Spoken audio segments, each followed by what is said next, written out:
palavra, minhas reflexões para o Evangelho do domingo 28º do Tempo Comum, 13 de outubro de 2024. O olhar de Jesus em nós é sempre bom. Aquele olhar, aquele olhar, aquele homem a me olhar. Como posso me esquecer daquele olhar? Era assim que o velho, em seu leito de morte, chorava baixinho. Foi na entrada do povoado, no qual era o homem mais rico, que seus olhares se cruzaram. Quem o olhara foi embora triste, ao constatar que ele não conseguira responder à sua mirada de amor. Recordava a longa vida e constatava, uma vez mais, haver perdido o olhar da felicidade. O velho, apesar das muitas posses, morria pobre por ter perdido aquele olhar. Aproveitando-se de uma cena bem prosaica, Jesus sai a caminhar. O evangelista Marcos nos convida a contemplar algo cheio de significados. Jesus caminha e diante dele estaca, bem provavelmente esbaforido, não é mesmo? Alguém que chegou correndo. Daí que acontece um interessante e ao mesmo tempo frustrante diálogo entre os dois.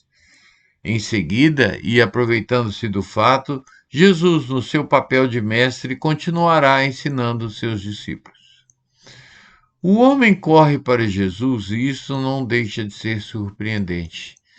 Viviam-se tempos muito mais tranquilos em relação às demandas geradoras de correrias vividas hoje a todo momento nesse mundo pós-moderno.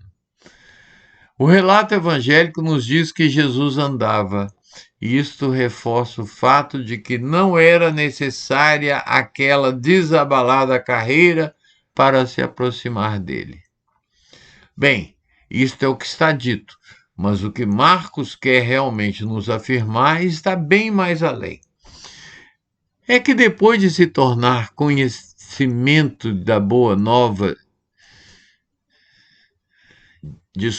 é que depois de se tomar conhecimento da boa nova de Jesus e das belezas do reino, a expectativa e a alegria se tornam tão grandes que não mais é bastante somente o caminhar. Diante de tamanha maravilha, o mais lógico é que se corra. Um chamado assim, tão encantador, traz embutido dentro dele a exigência da prontidão e rapidez. Vale a pena correr. Correr na direção daquele que se faz proposta de vida eterna para a humanidade, Jesus de Nazaré, o Cristo. O homem, o imaginemos ainda ofegante, pergunta de supetão para Jesus ao olhá-lo surpreso: Bom mestre, que devo fazer para ganhar vida eterna? Não se tratava de qualquer um que, coincidentemente, cruzasse com Jesus pelos caminhos da Palestina. Não, aquele rapaz conhecia Jesus, já o olhara antes. Sentia com bastante certeza em seu coração ser ele o Filho de Deus, o Messias tão esperado. Chama-o de bom mestre, ao que Jesus replicará mirando-o nos olhos que somente Deus é bom. Mas tal homem não sossega, segue em sua profissão de fé e se ajoelha. Os judeus só se ajoelhavam diante de Deus. Pôr-se assim é se colocar em postura de adoração. Mas aquilo que começou de forma tão bonita logo começa a desandar. O olhar se transforma. É para o seguimento que Jesus o chama. E para o seguimento não é bastante o cumprimento da lei.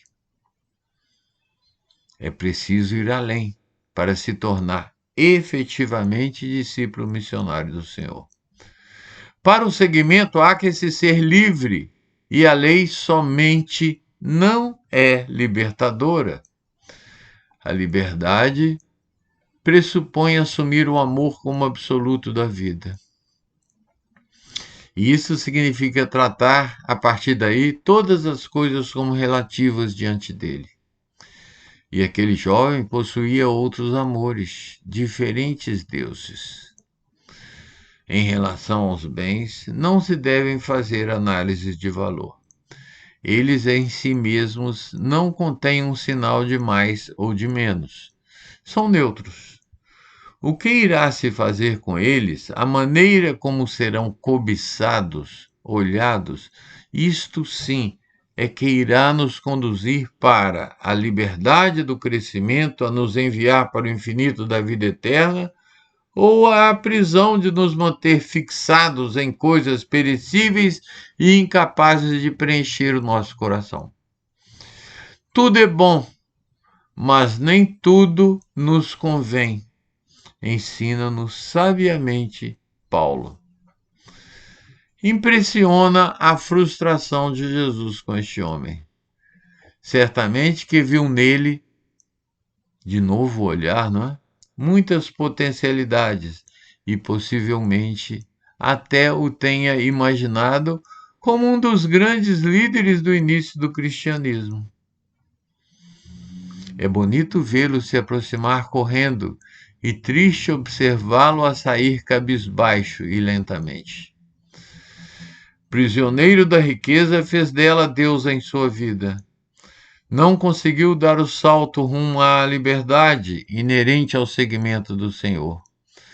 Por isto, a constatação de que é difícil que o rico se salve. Não porque Deus o condene, mas porque a atração das riquezas tende a se tornar tão potente que terminará por fazer com que a adoremos. Sim, há que se tomar cuidados. Pistas para refletirmos. Que devo fazer para alcançar a vida eterna?